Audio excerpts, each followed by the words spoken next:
Okay, so let's dive right in. Let's do it. We are taking a full-on deep dive into the nativity story today, but with a very specific mission. Right. We want to confront some of the most persistent myths and really expose the common errors that have crept into that traditional Christmas story. And this is really for you if you want to be well-informed about the history, but also, and this is the key part, the theology behind it all. Exactly. I mean, the conversation so often gets bogged down in these side arguments. Oh, yeah. Calendar dates, consumerism. Right, all of that. And our goal is to cut through that noise and reclaim the powerful truth at the heart of Christmas. That's it, the core of it. So we've got a lot of ground to cover. We're looking at three main areas. Okay. First, that whole controversy over whether we should even celebrate it. Second, we're going to get into the arguments about December 25th. The date, yeah. Always a big one. And finally, and I think this is where it gets really interesting, we are correcting those specific errors we all see, especially about the Magi, the timeline. And the Star of Bethlehem. Exactly. So, to set the stage, where do we start? We have to start with the foundational purpose. Matthew chapter 1 gives us the absolute core of it. The angel speaking to Joseph. Right. And two names are given, and these names define everything. First, he shall be called Jesus, which in Hebrew is Yahushua. Which means Jehovah saves. Jehovah saves. And the second name is Emmanuel. God with us. God with us. Yeah.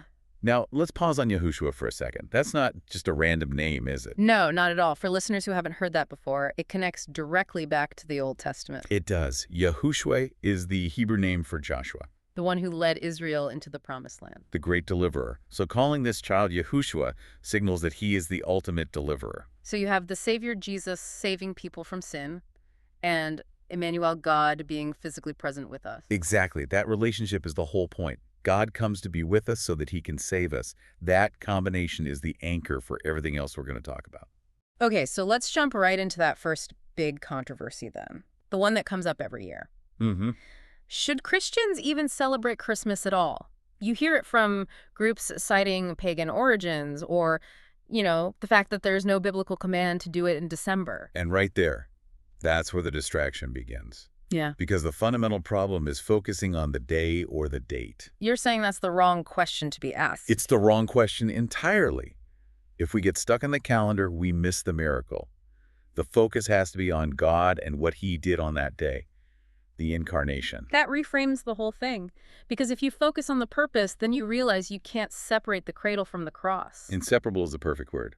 The birth and the death are. They're two parts of the same event. You can't have one without the other. You can't. As our sources put it, the Lord Jesus Christ cannot die if he was not born. I mean, if you don't understand who was born, the sinless Son of God, then you can't possibly grasp why his death mattered. So if you misunderstand the birth, you basically undermine the entire foundation for the cross. You shatter it. And this brings up the absolute importance of the virgin birth. Right. You hear scholars today challenging that, saying it's, a story imported from pagan myths to make Jesus seem heroic. And we have to push back on that, not just with belief, but with theology.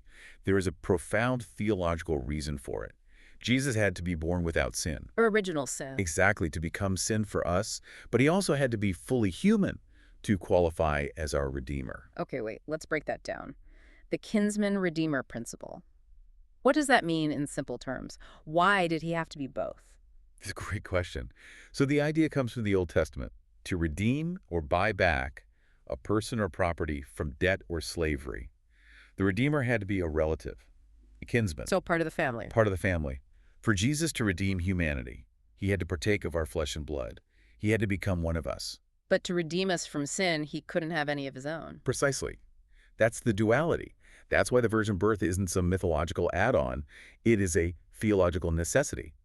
God had to intervene directly to ensure the kinsman was qualified. Which makes celebrating his birth pretty non-negotiable then. I mean, the Bible says the angels rejoiced. God himself celebrated it. He did. So throwing the whole thing out over historical debates really is throwing the baby out with the bathwater. That's the mission. Strip away the distractions, but hold on to the reality that God celebrated this. Okay, let's tackle the date itself, December 25th. Yeah. The number one objection you hear is, well, Jesus wasn't born then, so we shouldn't celebrate it. And that position is, well, It's based on being dogmatic about something the Bible itself is not dogmatic about. It never gives a date. It never does. Yeah. And if the specific date mattered for our salvation or our faith, you have to believe Scripture would have made that abundantly clear. It didn't.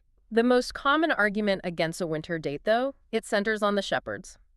Luke chapter 2. The idea is that shepherds wouldn't be out in the fields at night in the cold. They had brought their flocks in. And that's a fair point if you're picturing, say, a harsh winter in northern Europe. But this is Judea. This is Judea. And our sources offer some really strong counter-evidence. Okay, so what is it? What's the counter-argument? Well, first, some winters in Israel were mild. It wasn't always snow and ice. But second, and this is more compelling, shepherds usually took their flocks far away from the towns in the summer to find pasture. But in the winter, they stayed closer to the city. Closer to Bethlehem. Exactly. Closer to shelter, if they needed it. Which actually fits the scriptural account perfectly. They were right there, nearby. So the whole they had to be out of the fields idea isn't as solid as it sounds. It's not. And then there's another problem. Right. Even if we knew the exact Jewish calendar date, it wouldn't line up with our calendar anyway. It would fall on a different day every single year, just like Easter does. Right. So the 25th was chosen not as a claim about the precise moment, but as a day to celebrate the reality, the fact that it happened. Obsessing over the exact minute just diminishes the event itself. Which leads right into the whole paganism argument. It does. The claim is that Christmas is just a pagan festival that was, co-opted by the church, layered on top of winter solstice celebrations. And this is where we have to make a crucial distinction. The difference between the externality. The date, the tree, the custom. Exactly. The cultural practices. Yeah. And the heart, the theological reality of God becoming man. So the corruption affects the external stuff. Right. And the answer to corruption isn't to abandon the celebration, but to recover the truth at its center. And that kind of external cultural influence, that's not new, is it? It's been happening throughout biblical history. It is entirely consistent. And the sources give us some really surprising examples. Like what? Well, think about the names of the days of the week. Monday, Sunday. Moon day, Sunday. Exactly. Or Thursday. Thursday. Right. From Norse gods. We use them every day without thinking we're participating in pagan worship. Yeah, that's a great point. We don't say, I can't schedule a meeting on Thursday. Precisely. Or look at the Apostle Paul. His Hebrew name was Saul. Paul was his Gentile name. Or Shadrach, Meshach, and Abednego. Perfect example. Those were Babylonian names from pagan gods given to them by their captors. But God still used them mightily. The cultural wrapper didn't corrupt their internal faith. And what about Joseph in the Old Testament? He was given an Egyptian name, dressed like an Egyptian. And his own brothers didn't even recognize him. But his heart was still completely devoted to God. So the outside culture has always influenced the expression of faith, but it doesn't have to corrupt the theological reality. Not at all. So if we can accept that for names and dates, let's apply that same logic to the nativity scene itself. Okay, now this is where it gets fun. Let's correct these errors that are just cemented in our minds. Error number 1, the 3 wise men. Right, the number 3. Where does that even come from? The Bible just says wise men, plural, magi. It never, ever gives a number. So why 3? It's just a gift. They presented 3 types of gifts: gold, frankincense, and myrrh. So tradition just assumed 1 gift, 1 guy. But in reality, it could have been 10 or 50. Absolutely. The Magi often traveled in huge caravans. These were scholars, diplomats. They wouldn't have been traveling alone. Our sources suggest it could have been like a whole moving city. Wow. Not just 3 guys on camels. Not at all. Okay, error number 2. The location. Everyone pictures them kneeling at the manger with the shepherds. And that is completely wrong. And this one has huge implications for the timeline. How so? The wise men did not visit Jesus in a stable. Matthew 2.11 is crystal clear. It says when they arrived, they were come into the house. A house, not the stable. A house. The stay in the stable was temporary because there was no room in the inn. By the time the Magi got there, the family had clearly found proper lodging. Which leads to error number 3, the age of Jesus. He's always a newborn in the scenes. A tiny baby, yes. But that's highly unlikely, maybe even impossible. And the evidence for that is Herod. It's Herod's reaction. He asked the wise men exactly when the star first appeared. And based on that information, he orders the death of all male children in Bethlehem. From 2 years old and under. Exactly, from 2 years old and under. That is a huge detail. If he set the age limit at 2, That means he believed Jesus could be anywhere from a few months to 2 full years old. It completely changes the scene. It wasn't a tender moment with a newborn. It was a nearly 2-year-long pursuit. The Magi arrived when Jesus was a young child, a toddler. That feels less like a static Christmas card and more like a high-stakes manhunt. That's a much more accurate picture. Okay, let's get to the final specific error. The Star of Bethlehem. People have been trying to explain this for centuries. Planetary conjunctions, comets. Right, trying to find a natural explanation. But the text itself seems to point away from that, doesn't it? It really does. It could not have been a normal star or celestial alignment for one simple reason. And that is? A normal star can't guide you street to street. Ah. The scripture says the star went before them till it came and stood over where the young child was. A star in the sky can't stand over a single house. It would look different depending on where you were standing. Exactly. The physics just don't work. This had to be a miraculous, localized guiding light. So a supernatural event. It had to be. The theological take is that this was a special manifestation of the glory of God, something meant to arrest the attention of these magi who were, after all, stargazers. Almost like a picture of the Holy Spirit leading them. That's a great way to put it. The point isn't about astrology or trying to force a natural explanation. It's about following the star Christ himself and the leading of the Spirit. So when we strip all this away, the myths about the Magi, the arguments about the date, what are we left with? We are left with the profound, ultimate meaning of it all. The king's invasion. The King of Heaven invading the kingdom of darkness. That's what we're celebrating. It's what Isaiah prophesied. For unto us a child is born. His name shall be called Wonderful Counselor, the Mighty God. The Everlasting Father, the Prince of Peace. This isn't just a sweet story about a baby. This is the king arriving in the flesh. It is. And his arrival makes 4 profound changes possible for us. Okay, let's walk through them. What's the first one? First is justification. This is a change in your legal status before God.